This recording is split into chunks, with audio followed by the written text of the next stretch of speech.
Welcome to Luxury Empire Stories.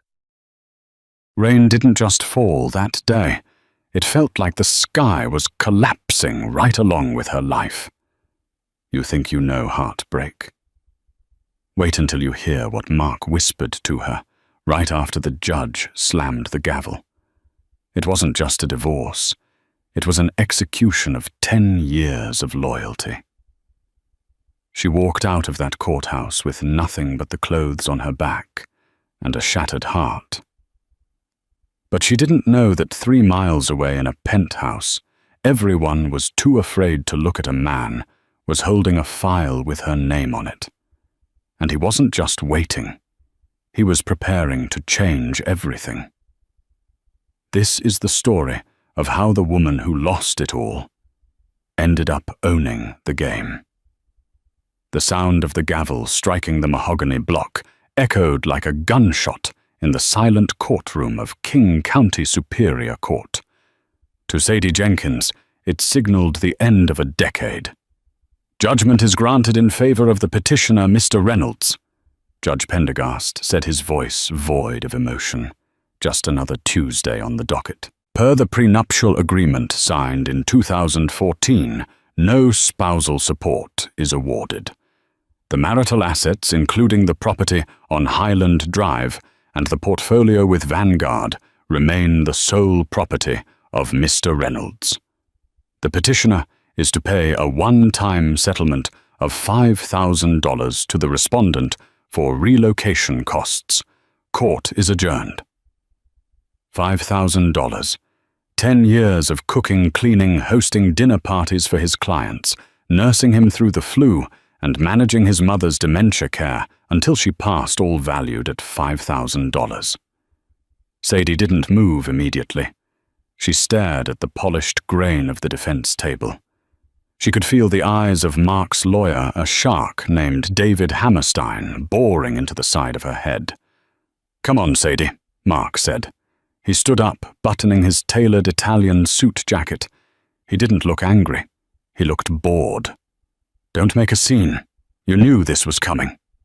Sadie stood up, her legs trembling slightly. She turned to look at the man she had married when they were both struggling college students working at a coffee shop. Mark Reynolds wasn't struggling anymore.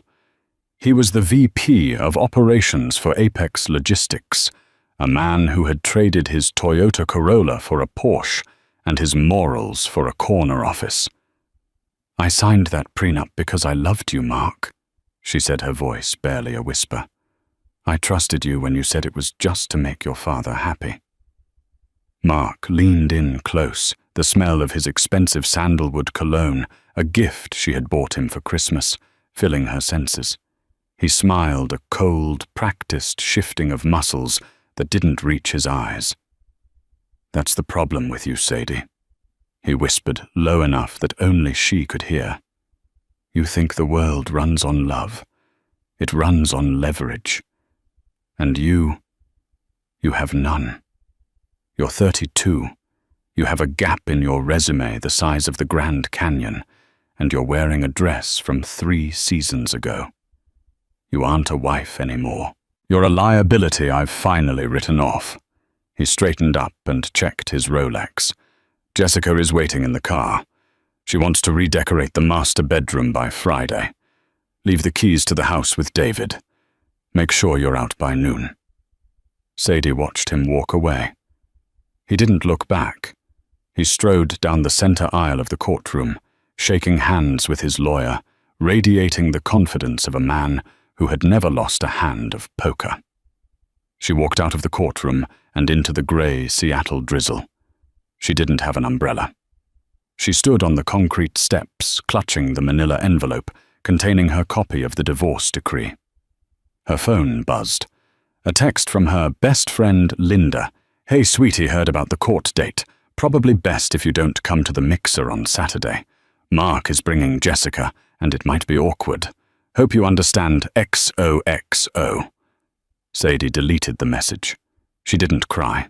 She felt too hollow to cry. She walked down the steps past the busy professionals and the happy couples filing for marriage licenses. She walked to the bus stop because Mark had taken the car keys 2 weeks ago. She had $5,000, a suitcase of clothes she had hurriedly packed that morning, and nowhere to go. 3 weeks later, the glamour of her old life felt like a hallucination. Sadie sat on the edge of a sagging mattress in a basement apartment on 4th Street in the Belltown district. It wasn't the trendy part of Belltown. It was the part where the streetlights flickered and the dumpsters were always overflowing. The apartment smelled of damp drywall and someone else's cabbage soup. She had applied to 42 jobs: administrative assistant, rejected; receptionist, rejected; data entry, ghosted. Mark had been right about one thing. The gap in her resume was lethal. Recruiters looked at her 10 years of homemaker and saw unskilled. They didn't see the fundraising galas she had organized that raised millions for Apex Logistics' charity arm. They didn't see the complex scheduling she managed for Mark's business trips. They just saw a woman who hadn't punched a clock since 2014. Her bank account was bleeding. First and last month's rent had eaten $3,000 of her settlement. She was down to scraps. "Rent's due on Tuesday, Sadie." Her landlord, Mr. Henderson, shouted from the top of the stairs as he walked by. He was a gruff man who chewed unlit cigars, but he wasn't cruel, just pragmatic. "I know, Mr. Henderson. I have an interview today," she called back, trying to inject a cheerfulness she didn't feel into her voice. She did have an interview, but it wasn't for a corporate job. It wasn't even for a retail job. It was a vague listing she had found on a physical bulletin board at the laundromat. Personal assistant/housekeeper needed. Discretion required. Must be detail-oriented. No social media presence preferred. Apply in person 8801. Lakeshore Drive. 2:00 p.m. sharp. It sounded sketchy. It sounded like the start of a horror movie. But 8801 Lakeshore Drive was in the most exclusive zip code in the state. It was old money territory, the kind of place where the driveways were a mile long and the security cameras had higher resolution than the human eye. Sadie put on her best suit, the navy blue one she had worn to Mark's promotion dinner 2 years ago. It was a little loose now. The stress diet was effective, if nothing else. She pulled her brown hair back into a severe bun, applied the last of her good lipstick, and took 2 buses to get to the edge of the Lakeshore district. She had to walk the last mile. The security gate at the entrance of the estate was imposing, wrought iron, twisted into shapes of vines and lions. As she approached, a camera buzzed and swiveled toward her. "State your business," a metallic voice crackled from the intercom. "Sadie Jenkins. I'm here for the 2:00 p.m. interview." There was a long pause. A pause that lasted so long, Sadie began to turn away, thinking she had been pranked. "Enter," the voice said. The gates groaned open. The driveway wound through a dense forest of pine and cedar. When the house finally came into view, Sadie gasped. It wasn't a house. It was a fortress of stone and glass perched on a cliff overlooking the grey waters of the Sound. It looked cold, uninhabited. There were no cars in the driveway, no gardeners, no signs of life. She walked up to the massive oak front door and reached for the knocker. Before her hand could touch the brass, the door swung open. Standing there was not a butler nor a maid. It was a man. He was tall, perhaps in his late 50s or early 60s, wearing a cashmere cardigan that probably cost more than her entire rental agreement. He had silver hair swept back from a face that was lined with deep grooves of character, or perhaps sorrow. But it was his eyes that caught her. They were piercingly blue, sharp and intelligent, and he was smiling. It wasn't the predatory smile Mark used. It wasn't a polite social smile. It was a smile of genuine recognition, as if he had been waiting for her specifically. "Mrs. Reynolds," the man said. His voice was warm like old vinyl. "Or, I suppose it is Miss Jenkins again. Isn't it?" Sadie froze, clutching her purse. Yes, how do you know who I am?" "The ad didn't ask for a name." The man stepped back, gesturing for her to enter. The foyer was enormous, smelling of lemon polish and old books. "My dear Sadie," the man said, closing the heavy door behind her, shutting out the wind. "I know everything about you. I know how you take your coffee black 2 sugars. I know you prefer hydrangeas to roses. And I know that Mark Reynolds is a fool who traded a diamond for a zircon." Sadie backed up against the wall, her heart hammering. "Who are you? Did Mark send you? Is this some kind of sick joke to humiliate me more?" The man chuckled softly. "Mark? Good heavens, no. If Mark knew you were here, he'd likely soil that expensive Italian suit of his." He walked toward a grand staircase, pausing to look back at her. "My name is Arthur Pendleton, and you and I have met before, Sadie, though you were likely too busy saving a life to notice." Sadie's brow furrowed. Pendleton. The name rang a bell, faint and distant. It sounded like industry, like steel, like the name on the side of a hospital wing. "I don't understand," she stammered. Arthur turned fully toward her, his expression serious now. 6 years ago, the charity gala at the Four Seasons. A waiter collapsed in the kitchen. Cardiac arrest. Everyone panicked. The guests were screaming, the manager was freezing up. But a woman in a green dress kicked off her heels, ran into the kitchen, and performed CPR for 12 minutes until the paramedics arrived. She saved that boy's life. Then she washed her hands, put her heels back on, and went back to her husband's side as if nothing happened. Sadie remembered. The waiter, a young kid named Leo. She had learned CPR for her mother. It was instinct. Mark had been furious with her for making a spectacle and getting grease on her gown. "That was you," Arthur said. "I was in the kitchen observing the catering staff. I own the hotel chain, you see. I saw you that night, Sadie. I saw a woman of immense strength being treated like an accessory by a man of immense mediocrity." He extended a hand. "I don't need a housekeeper, Sadie. I have an army of staff for that, though I gave them the day off so we could speak privately.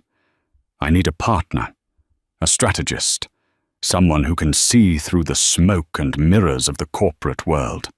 "For what?" Sadie asked, her fear slowly replaced by confusion and a spark of curiosity. Arthur's smile returned this time with a dangerous edge. "I'm planning a hostile takeover," Arthur said, "of Apex Logistics. And since you know where all of Mark Reynolds' skeletons are buried, I think you're exactly the weapon I need." Sadie sat in the library of the Pendleton estate, surrounded by walls of leather-bound books that smelled of history and power. A cup of Earl Grey tea sat untouched on the table in front of her. "I can't do this," she said, her voice trembling slightly. "I'm not a corporate shark, Arthur. I'm not a spy. I'm a woman who spent the last 10 years figuring out which dry cleaner could get red wine out of silk." Arthur Pendleton stood by the window watching the storm clouds gather over the Sound. He turned slowly, his face grim. He walked over to a safe hidden behind a painting of a 19th century schooner. He spun the dial, the heavy steel door clicking open. He pulled out a thick black binder and dropped it on the table in front of her. It landed with a heavy thud. "Open it," Arthur commanded gently. Sadie hesitated, then flipped the cover. It wasn't financial spreadsheets. It was photos. Photos of rusted trucks, weary drivers sleeping in cabs, and safety inspection reports, stamped with the word falsified in red ink. Mark isn't just a cheater, Sadie, Arthur said, his voice hardening. He is the VP of Operations.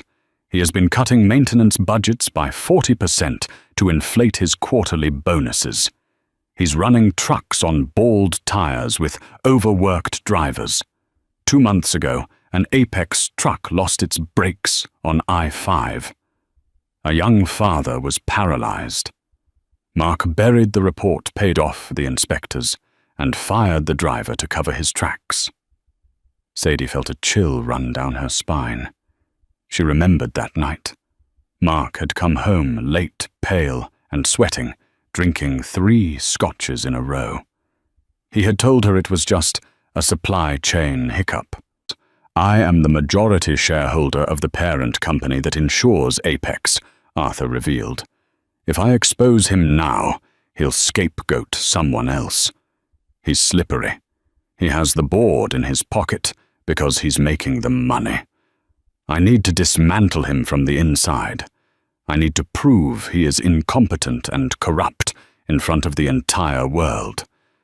And to do that, I need someone who knows his patterns, someone who knows his passwords, someone he underestimates." Sadie looked down at her hands, the hands that had scrubbed his floors, the hands he had cast aside. She thought about the young father paralyzed because Mark wanted a bigger bonus. She looked up, and her brown eyes were no longer fearful. They were cold. "Where do we start?"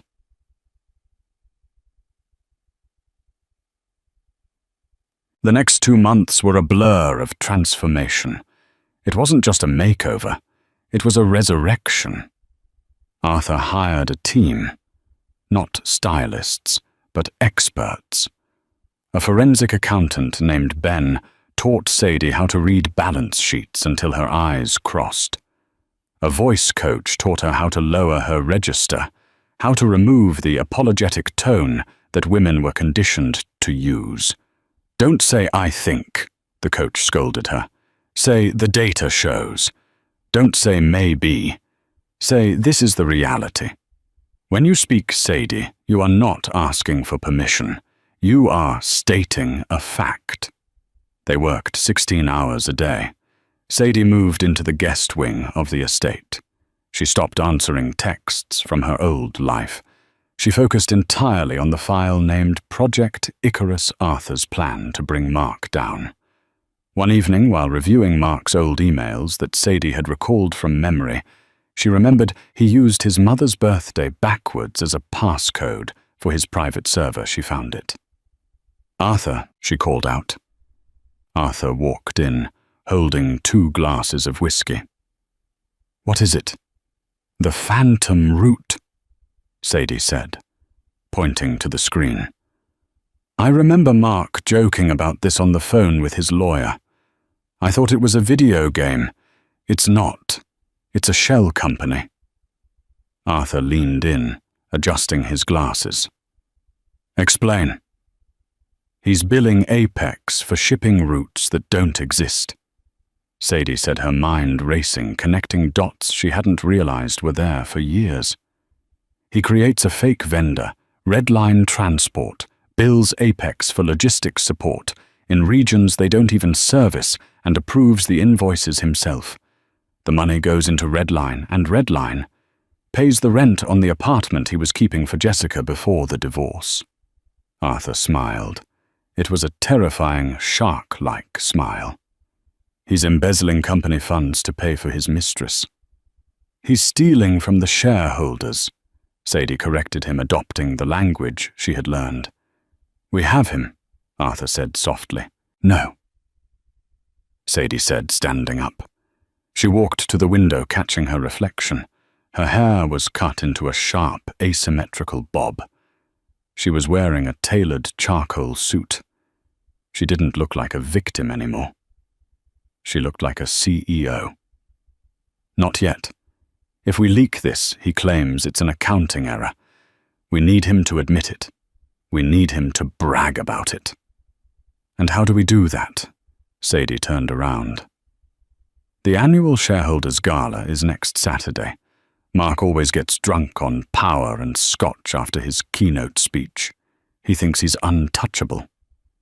He is untouchable at that gala, Arthur warned. It's his home turf. Exactly, Sadie said. He'll never respect the woman who used to iron his shirts to walk in through the front door. The grand ballroom of the Seattle Convention Center was dripping in crystal and gold. It was the social event of the season, the Apex Logistics Shareholders Gala. Mark Reynolds stood at the center of a circle of admirers holding a glass of champagne. He looked like the king of the world.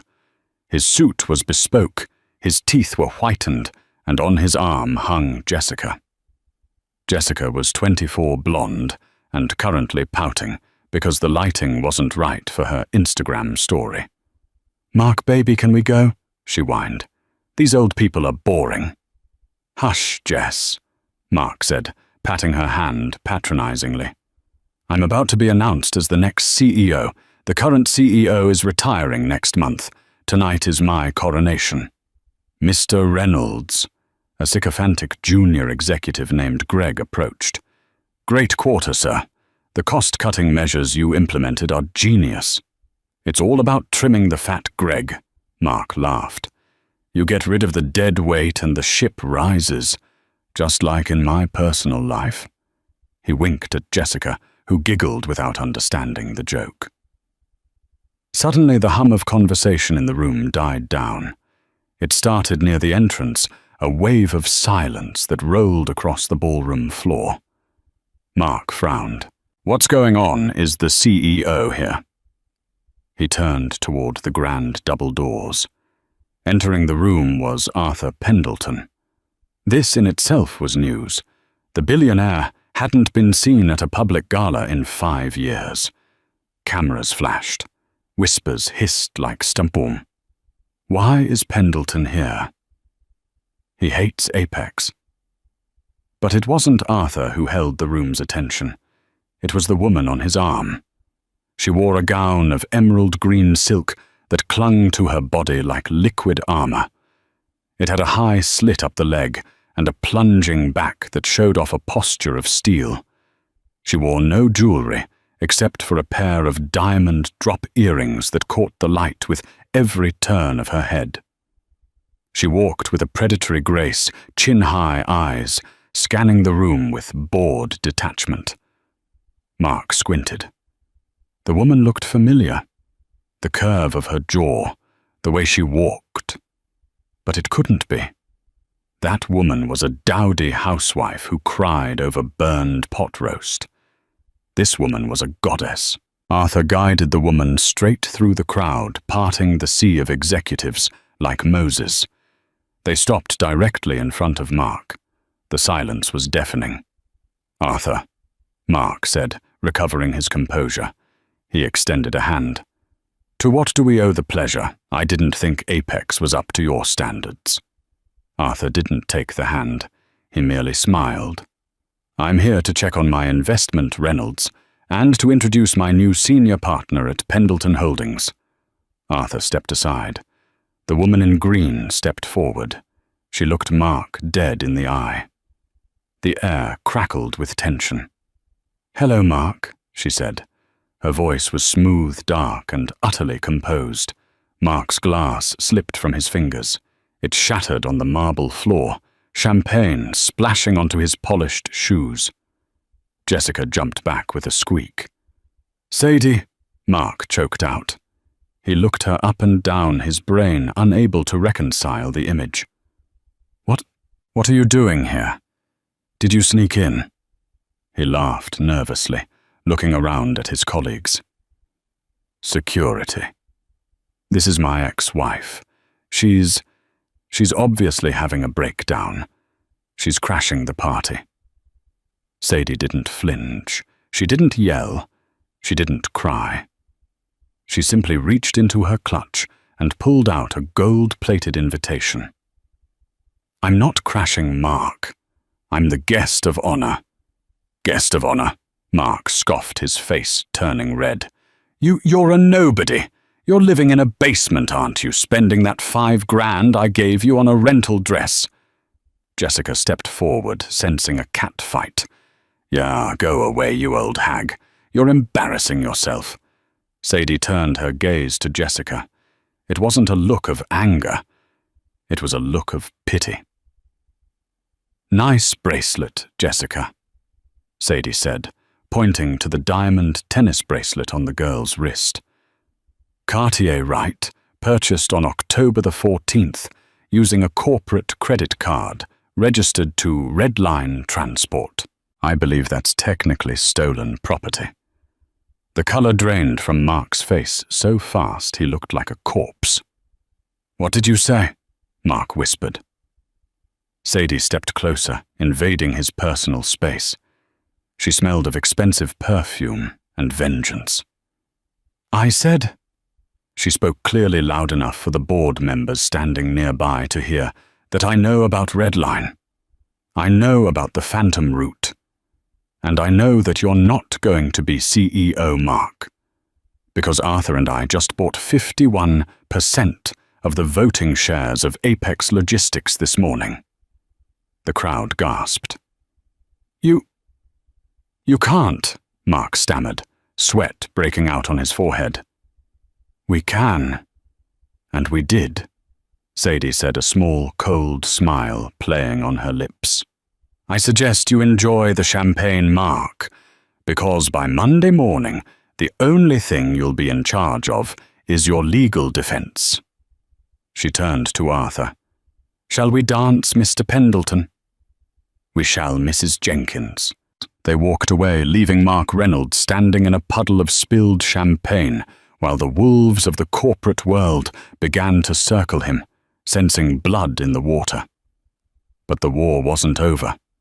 Mark was cornered, and a cornered rat bites. As Sadie spun on the dance floor, she saw Mark pull out his phone and make a frantic call. He was looking at her with a hatred that promised violence. This was just the opening shot. The high of the gala lasted exactly 12 hours. Sunday morning broke over the Pendleton estate with a violence that matched the weather. The sky was a bruised purple, and the rain lashed against the floor-to-ceiling windows of the breakfast nook, where Sadie was trying to force down a croissant. She felt exposed.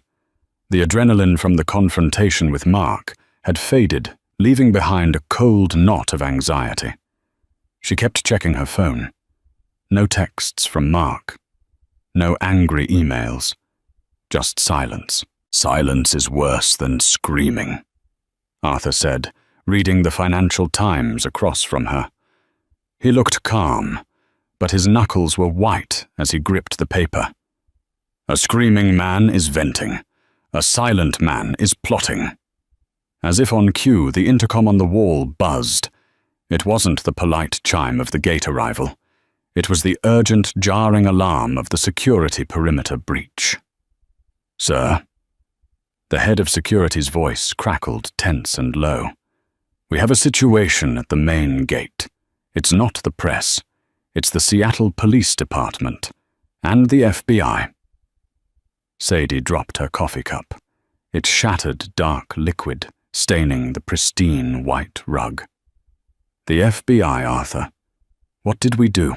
"We rattled the cage," Arthur said, grimly, standing up.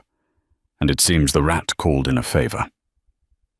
By the time they reached the foyer, the heavy oak doors were already opening.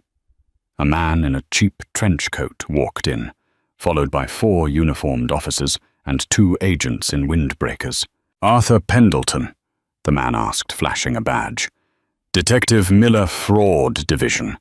We have a warrant for the seizure of all electronic devices belonging to one Sadie Jenkins, and a warrant for her arrest." The world tilted on its axis. Sadie grabbed the banister to keep from falling. "Arrest for what?" Detective Miller looked at her with cold, tired eyes. Corporate espionage, embezzlement, and identity theft. Mark Reynolds filed a report at 4 a.m. He claims you used his passwords, which you obtained during your marriage, to set up a shell company called Red Line Transport. He claims you've been siphoning funds from Apex Logistics into an offshore account in your name for 3 years. That's a lie, Sadie screamed, her voice cracking. He did it. I found the proof. Mr. Reynolds claims you managed the household finances, Miller said, pulling a pair of handcuffs from his belt. He claims you had access to his work laptop, and according to the IP logs provided by his lawyers, the transfers were authorized from a device currently in your possession. Sadie froze. The laptop. When she left the house that day, the day of the divorce, she had taken her old laptop. But she had also grabbed Mark's old backup drive from the study, thinking it contained family photos she wanted to keep. She had plugged it into her computer 2 nights ago to look for the evidence against him. He set me up, she whispered, the realization hitting her like a physical blow. He knew I'd look. He planted the digital footprint on me. Miss Jenkins, please turn around and place your hands behind your back, Miller commanded. This is preposterous, Arthur roared, stepping forward. His imposing frame seemed to fill the hallway. You are being played detective. Mark Reynolds is the criminal here. I have a file. If you interfere, Mr. Pendleton, I will charge you with obstruction, Miller snapped. If you have evidence, present it in court. Right now, I have a trace leading to this woman and a sworn affidavit from a VP of a Fortune 500 company, claiming his ex-wife is trying to frame him. Sadie felt the cold metal click around her wrists. It was tight, humiliating. As they marched her out of the mansion, the rain soaked her instantly. But the rain wasn't the worst part. Outside the gates, a news van was already waiting. Mark had tipped them off. A reporter thrust a microphone toward her as the officers shoved her into the back of the squad car. Sadie, is it true you blackmailed your ex-husband? Did you seduce Arthur Pendleton to fund your legal defense? Ms. Jenkins, do you have a comment on the Black Widow allegations? Through the rain-streaked window of the police cruiser, Sadie saw Arthur standing on the steps of his mansion. He looked helpless for the first time. He was a billionaire, a titan of industry, but he couldn't stop the machinery of the law once it had been greased by a liar like Mark. Mark was there too. Standing by his black SUV, parked down the road, holding a large umbrella over Jessica. He wasn't smiling. He was watching with a look of absolute, terrifying neutrality. He raised his hand in a small wave. Checkmate, the wave said. Sadie spent the next 48 hours in a holding cell that smelled of bleach and despair. She was denied bail initially because the prosecutor, an old golf buddy of Mark's lawyer, David Hammerstein, argued she was a flight risk with access to stolen millions. She sat on the metal cot, hugging her knees. She replayed the last 10 years in her head. Every time she had signed a document Mark put in front of her without reading it. Every time she had used his computer to order groceries. He had been planning this for years. He hadn't just been cheating on her. He had been building a scapegoat. On Tuesday morning, the heavy door buzzed open. Lawyers here, the guard grunted. Sadie walked into the interrogation room, expecting to see Arthur's high-priced corporate counsel. Instead, sitting at the table, was a woman she had never seen before. She was young, perhaps late 20s, with messy curly hair, a leather jacket over a hoodie and combat boots. She looked like a hacker, not a lawyer. Who are you? Sadie asked, sinking into the chair. Where is Arthur? Arthur is busy fighting a hostile board meeting at Apex, the woman said. Her voice was raspy fast. Mark is trying to void Arthur's share purchase based on criminal association. If Arthur loses the vote today, Mark stays in power, and you go to prison for 20 years. The woman slid a folder across the table. My name is Jax. I don't work for a law firm. I work for the internet. Arthur hired me to do what the forensic accountants couldn't. Sadie looked at the folder. It was empty. I don't understand, Sadie said. Mark is good, Jax said, leaning in her eyes intense. He spoofed the IP addresses. He planted the cookies on your browser. Legally, the evidence against you is solid. The police found the transfer codes on your hard drive. Sadie put her head in her hands. So it's over. No, Jax said.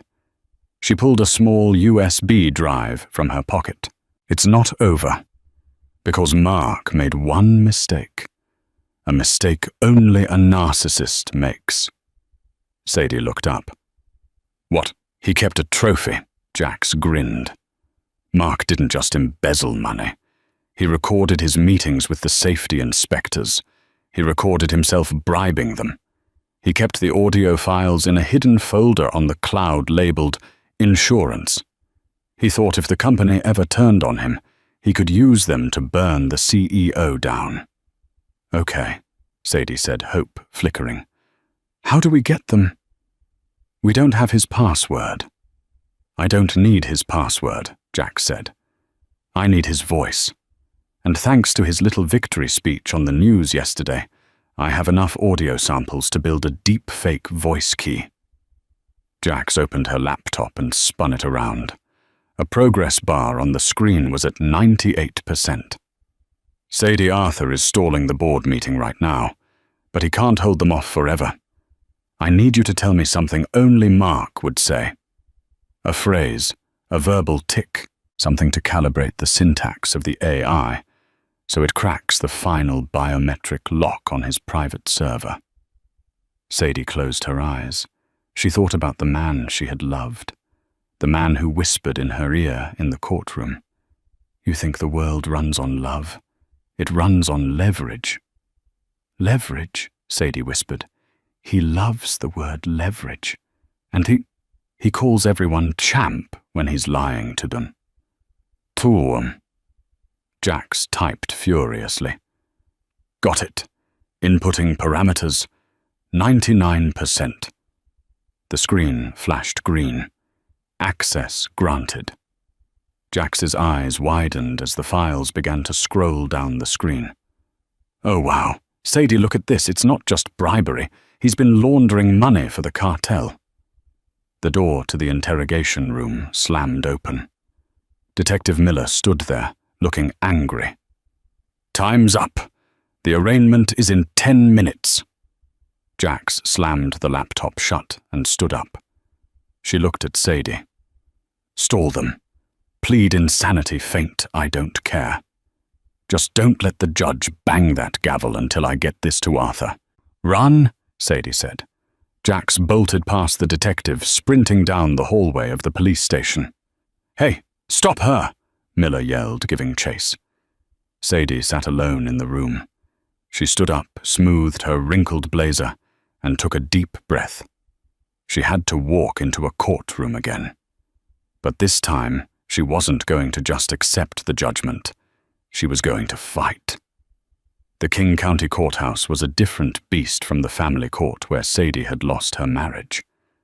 This was criminal court. The ceilings were lower, the air was stale with the scent of floor wax and fear, and the stakes were infinitely higher. Sadie stood in the defendant's box. She wore the orange jumpsuit they had issued her. It was scratchy and smelled of industrial detergent. Her hair was messy, her makeup gone. She looked to the casual observer exactly like the criminal Mark had painted her to be. Case number 49,204, the bailiff droned. The State of Washington versus Sadie Jenkins. Charges grand larceny, wire, fraud, identity theft. The judge, a stern woman named Judge O'Malley, who was known for her zero-tolerance policy on white-collar crime, looked down over her spectacles. "How does the defendant plead?" Judge O'Malley asked. The prosecutor, a man named Thomas Grady, who Sadie knew, played squash with Mark's lawyer every Thursday, stood up. He didn't even look at Sadie. He looked at the judge with a bored confidence. "Your Honor, given the overwhelming digital evidence and the defendant's flight risk, the state asks for a plea to be entered immediately and bail to be denied." Sadie's heart hammered against her ribs. She gripped the edge of the wooden table. Stall Jacks had said, "Don't let them bang the gavel." She looked at the clock on the wall. 10:14 a.m. The board meeting at Apex Logistics had started at 10 a.m. Mark was probably 10 minutes into his acceptance speech. If she pleaded now, if the judge moved this to trial or sentencing, the narrative would be set. Mark would be the CEO, and she would be the embittered ex-wife in prison. "Ms. Jenkins," the judge prompted, "your public defender advises you to plead not guilty. Shall I enter that for you?" Sadie stood up. Her legs felt like lead, but her mind was razor-sharp. "No, Your Honor," Sadie said. Her voice rang out clear and steady, shocking the murmur of the courtroom into silence. The public defender, a weary man named Mr. Abernathy, looked up in alarm. "Sadie, sit down. Let me handle this. I'm firing my counsel." "Your Honor," Sadie said, stepping forward, "and I am challenging the validity of this arraignment based on prosecutorial misconduct and conflict of interest." Thomas Grady laughed a short, sharp bark. "Objection. This is a delay tactic. The defendant is making a mockery of this court." "The mockery?" Sadie shot back, turning to face the gallery where the press was sketching her furiously. "Is that the man accusing me is currently committing a federal crime across town, and this court is being used as his personal shield." "That is enough," Judge O'Malley slammed her gavel. "Ms. Jenkins, you are treading on thin ice. You cannot simply allege crimes without evidence." "The evidence is coming," Sadie said, her voice trembling with the effort to hold her ground. "I just need time. Give me 1 hour, please." Judge O'Malley glared at her. "This is a court of law, Ms. Jenkins, not a television drama. Unless you have something admissible right now, I am proceeding with bail determination." Sadie closed her eyes. "Come on, Jax. Come on, Arthur." 10:18 a.m., the boardroom of Apex Logistics. The boardroom was on the 40th floor, a glass aquarium in the sky offering a panoramic view of the rain-swept city. Around the massive oval table sat the 12 most powerful people in the logistics industry. At the head of the table stood Mark Reynolds. He looked every inch the Titan. He was projecting a slide deck showing projected profits for Q3. "The redundancy elimination plan is complete," Mark said, his voice smooth and commanding. "By trimming the fat specifically, the legacy insurance contracts held by Pendleton Holdings, we project a 15% increase in net revenue." He paused for effect. "Some of you were concerned about the rumors regarding my personal life. I assure you those are the desperate thrashings of a woman who couldn't handle the reality of our separation. The authorities are handling her as we speak." He looked down the table at the far end. Arthur Pendleton sat there. He looked old today, defeated. He hadn't said a word since the meeting started. "Arthur," Mark said, a smug smile playing on his lips, "do you have any comments before we call for the vote to confirm my appointment as CEO?" Arthur slowly stood up. He buttoned his jacket. He looked at the board members, Walter Halloway, the skepticism in his eyes, Vivian Banks, who was checking her watch. "I do," Arthur said softly. "I have a question about the Red Line account." Mark didn't flinch. "I've already explained, Arthur. That was a fraudulent account created by Sadie. The police report confirms it." "Does it?" Arthur asked. He pulled a small silver device from his pocket. It wasn't a remote for the projector. It was a signal booster. "Because my associate, who is currently bypassing your building's firewall, seems to think otherwise." Mark laughed. "Security escort Mr. Pendleton out. He's senile." 2 security guards stepped forward. Suddenly the lights in the boardroom flickered.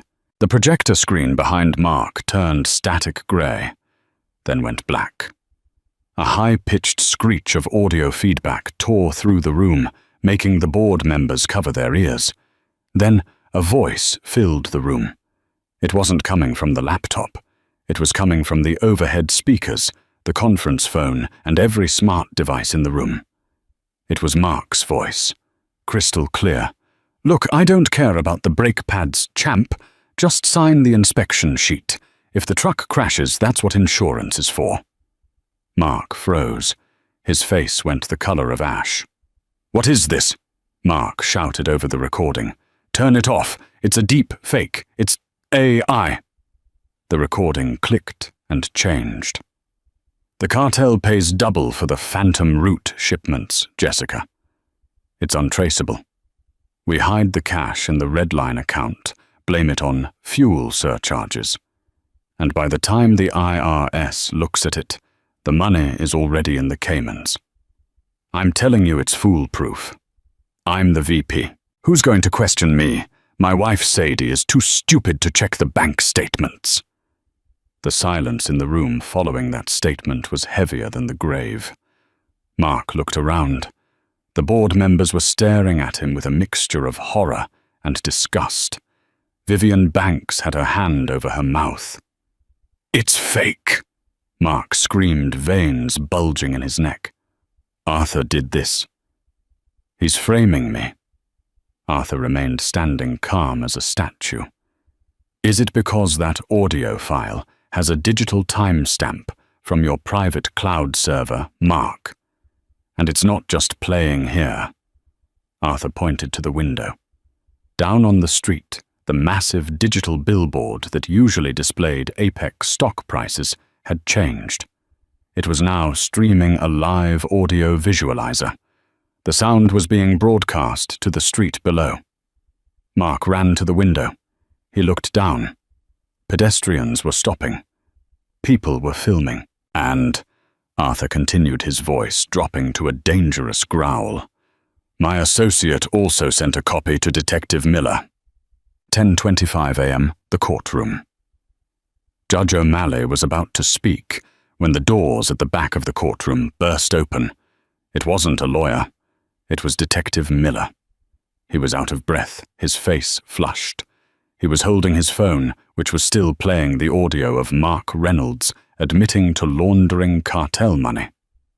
"Your Honor," Miller shouted, ignoring all protocol. "Stop the proceedings. Detective Miller." Judge O'Malley scowled. "What is the meaning of this?" Miller walked past the bar, straight to the prosecutor, Thomas Grady. He shoved the phone into Grady's hand. "Listen to that," Miller panted. "We just got a data dump from a whistleblower, the IP address for the illegal transfers. It didn't come from Sadie Jenkins's laptop. It was routed through a VPN that traces back to Mark Reynolds' private office. And we have voice confirmation of him orchestrating the frame-up." Thomas Grady listened for 5 seconds. His face went pale. He looked at Sadie, then at the judge. He knew his career was on the line if he continued to prosecute a woman who was clearly the victim of a massive setup. "Your Honor," Grady stammered, The state requests a recess.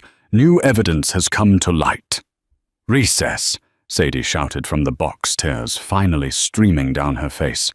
"He just admitted to framing me. I want a dismissal. I want to go home."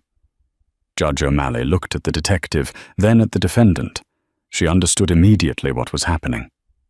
"Ms. Jenkins," the judge said, her voice softening. "The case is dismissed with prejudice. Bailiff, release the defendant immediately." The handcuffs were unlocked. Sadie rubbed her wrists, the metal leaving red marks on her skin. She didn't wait for paperwork. She didn't wait for an apology. She ran out of the courtroom into the hallway and straight into the arms of Jax, who was leaning against the wall eating a bag of chips. "Told you not to let them bang the gavel," Jax smirked. "You saved my life," Sadie sobbed, hugging the hacker. Arthur signed the check." Jax shrugged. "Speaking of Arthur, you might want to get to Apex. The fireworks are just starting." 10:45 a.m. Apex Logistics. The police cars arrived in a swarm. Blue and red lights reflected off the glass tower. Mark Reynolds was still in the boardroom, but he wasn't standing at the head of the table anymore. He was backed into a corner. The board members had all left the room, leaving him alone with Arthur. "You ruined everything." Mark hissed, his eyes wild. "I built this company. I made us profitable." "You hollowed it out," Arthur said, walking closer. "You treated people like disposal assets. You treated Sadie like an object. You forgot the one rule of business: mark integrity is the only currency that doesn't depreciate." Mark laughed, a manic, broken sound. "Integrity. You think you've won? I have money buried where you'll never find it. I'll hire the best lawyers. I'll be out in 6 months." The elevator doors pinged open. It wasn't the police yet. It was Sadie. She walked into the boardroom. She was still wearing the orange prison jumpsuit. She hadn't changed. She wore it like a badge of honor. Mark looked at her, and for the first time he flinched. He expected her to scream. He expected her to scratch his eyes out. Sadie walked up to the mahogany table. She picked up the CEO nameplate that read, "Mark Reynolds." She looked at it, then looked at him. "You're right, Mark," she said quietly. "The world does run on leverage." She dropped the nameplate into the trash can. It made a hollow clunk. "And you're bankrupt." The doors opened again. Detective Miller and 4 federal agents entered the room, guns drawn. "Mark Reynolds," Miller barked. "You are under arrest for racketeering, money laundering, and conspiracy to commit fraud," as they handcuffed Mark and dragged him out. He screamed. He screamed threats. He screamed names. He screamed until the elevator doors closed, cutting off his voice. Sadie stood in the silence of the empty boardroom. She looked out at the city. The rain had stopped. A single ray of sunlight was piercing through the clouds, hitting the water of the Sound. Arthur walked up beside her. He didn't say anything. He just offered her a handkerchief. "Is it over?" Sadie asked, wiping her face. "The war is over," Arthur said, "but the rebuilding, that's just beginning." He turned to her, his blue eyes twinkling. The board just held an emergency vote in the hallway. They fired Mark, obviously, but now they have a vacancy. They need someone who knows the company's R-out from the inside out, someone who isn't afraid to clean it up. Sadie looked at him. "You can't be serious. I'm a housewife with a criminal record that isn't even expunged yet." "You," Arthur corrected her, "are the woman who took down a tyrant with nothing but her wits and the truth. You are the interim CEO of Apex Logistics if you want the job." Sadie looked at the empty chair at the head of the table. She thought about the 10 years she had spent in the background. She thought about the $5,000 settlement. She walked over to the head of the table. She pulled out the chair, and she sat down. 1 year later. The Seattle skyline wasn't gray anymore. It was a canvas of steel and gold reflecting the sunset. Sadie stood on the open-air terrace of Apex Logistics. It was no longer the cold glass fortress Mark had ruled. She had filled it with plants, seating areas, and something Mark never allowed laughter. "Ms. Jenkins." Sadie turned. Greg, the junior executive, stood there holding a tablet. He looked different, relaxed, happier. "Quarterly earnings are up 22%, Greg said, shaking his head in disbelief. "Since we cut executive bonuses to fund the fleet repairs, efficiency is through the roof. The drivers actually want to work here. Treat people like human beings and they'll walk through fire for you," Sadie said, signing the digital pad. Greg hesitated, lowering the tablet. "Did you hear the sentencing was finalized today?"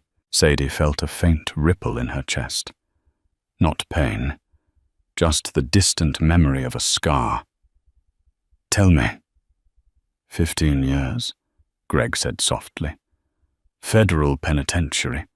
The judge threw the book at him because of the cartel money laundering. And Jessica, she's waitressing in Portland. She testified against him for immunity. Turns out, nobody wants to date a woman who wears a wire on her fiancé." Sadie nodded slowly, looking out at the city. Mark would be 50 when he got out, with no name, no money, and no reputation. He was exactly where he had tried to put her at 0. "Justice balances the books," she said. Greg nodded and left. Moments later, the glass door slid open again. Arthur walked out wearing a fishing vest and a bucket hat. "You look ridiculous," Sadie laughed. "I look like a man who is officially retired." Arthur chuckled, leaning against the railing. "The board is yours, Sadie. I'm stepping down as chairman.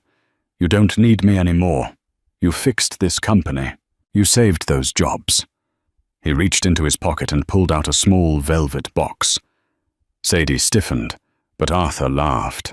"Good heavens, no. Open it." Inside lay a simple silver key. "The deed to the cliffside cottage on my estate," Arthur said warmly. "It's yours, a place of your own. No landlords, no husbands. Just you." Sadie took the key, the cool metal heavy in her palm. Tears pricked her eyes, not of sadness, but of overwhelming gratitude. "Arthur, I can't." "You can," he interrupted, his blue eyes serious. "Just promise me one thing. Keep the door open. Someday someone else might knock who needs a chance. Don't be like the rest of them. Don't lock the world out."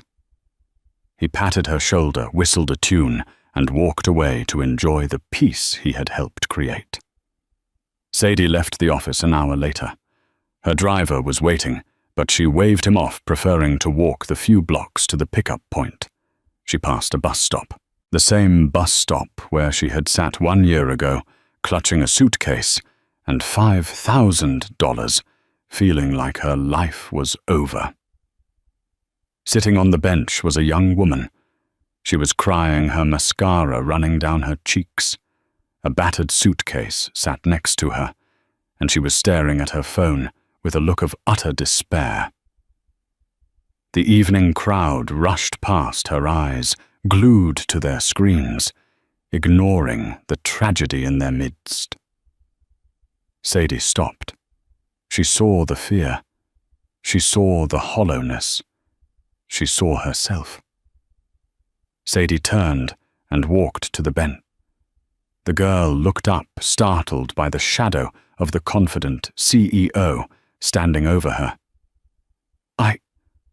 I'm not begging," the girl stammered, wiping her face. "I'm just leaving." Sadie smiled. It was the same warm, knowing smile Arthur had given her when he opened his door. "I know," Sadie said softly. "I'm Sadie, and I know a great place that's hiring. But first, how do you take your coffee?" The girl blinked, confused.